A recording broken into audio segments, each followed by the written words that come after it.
नमस्कार दोस्तों, मैं इलेक्ट्रिक सिंह सूरज। दोस्तों आज की मैं वीडियो बताऊंगा वीएफडी का कंट्रोल और पावर वायरिंग कैसे करते हैं। देखो वीएफडी ये है पावर फ्लैश कंपनी का जो वीएफडी रहेगा उसका वायरिंग पावर और कंट्रोल वायरिंग कैसे करते हैं। ये देखो स्टाप, ये है वो स्टाप का, ये है स्टार्ट का। यहाँ से वीएफडी चालू बंद होगा, यहाँ से चालू होगा। ये टर्मिनल है, ये टर्मिनल में वायर का कनेक्शन होता है। इसके नीचे जो लिखा हुआ ये पॉट कनेक्शन, ये पॉट का 3 वायर कनेक्शन होता है। और ये R1 R2 R3 ये है इंडिकेटर, आने की ऑफ रहेगा, ऑफ का सिग्नल जलेगा। जब वीएफडी चालू होएगा तो ऑन का सिग्नल जलेगा। और ये है 3 पोल का एमसीबी, ये एमसीबी में सप्लाई कनेक्ट करेंगे, फिर एमसीबी ऑन करेंगे तो वीएफडी में सप्लाई आएगा। ये वीएफडी में लिखा रहता है L1 L2 L3। यहाँ पे इनपुट वायर कनेक्शन होता है R face Y face B face. इसके आउटपुट जहाँ पे मोटर कनेक्शन होता है U1 V1 W1। तो ये वीएफडी के अंदर ये लिखा रहता है U1 V1 W1। यहाँ पे आउटपुट मोटर कनेक्शन का कनेक्शन होता है। अभी ये हो गया टर्मिनल 11 12 13 14 15 C1 C2। ये कंट्रोल टर्मिनल नंबर है, ये टर्मिनल छोड़ देना है। 15 से C1 C2 इसको यूज नहीं करना है। और ये सिर्फ वीएफडी चालू और बंद करने के लिए और इसके बाद में स्पीड कम ज़्यादा करने के लिए इतना कनेक्शन है। 1 2 3 4 वायर कनेक्शन होता है। 3 वायर कनेक्शन होता है। ये 12 13 14 ये पॉड का कनेक्शन हो गया। अभी ये 11 नंबर है ना, ऑलरेडी देखो वीएफडी स्टार्ट स्टॉप करने के लिए ऑलरेडी बाहर से सप्लाई देते नहीं है। ये सप्लाई वीएफडी में जब 3 फेज सप्लाई देंगे ऑटोमेटिक 24 वोल्ट डीसी बनता है, वही सप्लाई से वीएफडी चालू और बंद होता है। और इसमें देखो 11 नंबर से सप्लाई 24 वोल्ट आउटपुट सप्लाई निकलेगा। ये सप्लाई कहाँ जाएगा, स्टार्ट और स्टॉप पुश बटन में दोनों सप्लाई कॉमन हो जाएगा।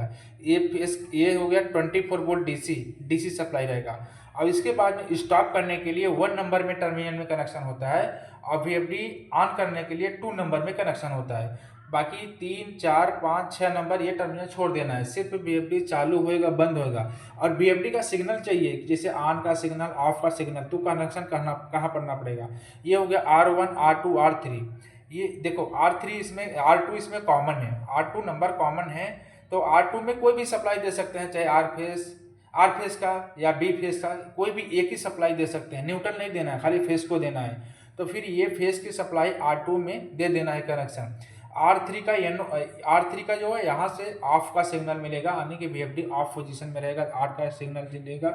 जब वीएफडी चालू करेंगे पुश बटन को ऑन करेंगे तो या ऑन करने के लिए R1 में कनेक्शन करना पड़ेगा। लेकिन वीएफडी अभी भी ये चालू नहीं होगा, पूरा वायरिंग करने के बाद में भी चालू नहीं होगा। सप्लाई भी ऑन करेंगे, सप्लाई भी आएगा, डिस्प्ले पे लाइट आएगा, लेकिन वीएफडी चालू नहीं होगा। क्यों नहीं चलेगा, इसका पैरामीटर डालना पड़ेगा। ये पैरामीटर जब डालेंगे ना तो ये वीएफडी चालू होएगा। लेकिन पैरामीटर कैसे डालेंगे, अभी समझो 3 एचपी का हो गया, 2 एचपी का हो गया, 5 एचपी का, जैसे एचपी बढ़ेंगे हर एक का पैरामीटर अलग अलग आता है। तो जो मैनुअल रहता है ना, मैनुअल के अंदर में डिटेल स्टॉप और स्टार्ट का अभी पॉड कंट्रोल करने के लिए, यानी वीएफडी कंट्रोल करने के लिए, तो उसमें जो पैरामीटर रहता है ना, मैनुअल पढ़ के पैरामीटर इसके अंदर सेटिंग करना पड़ता है। जब सेटिंग करेंगे तभी वीएफडी चालू और बंद होएगा।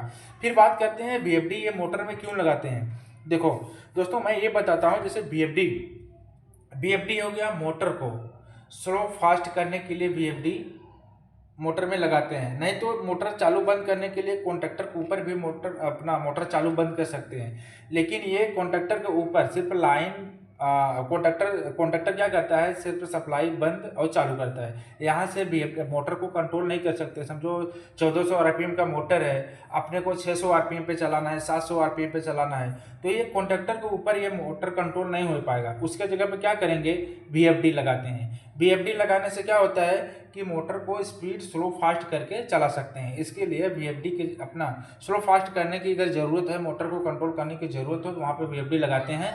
जहाँ पे कंट्रोल करने की ज़रूरत नहीं है वहाँ पे सीधा स्टार्टर रिले लगा के चालू करके दे सकते हैं।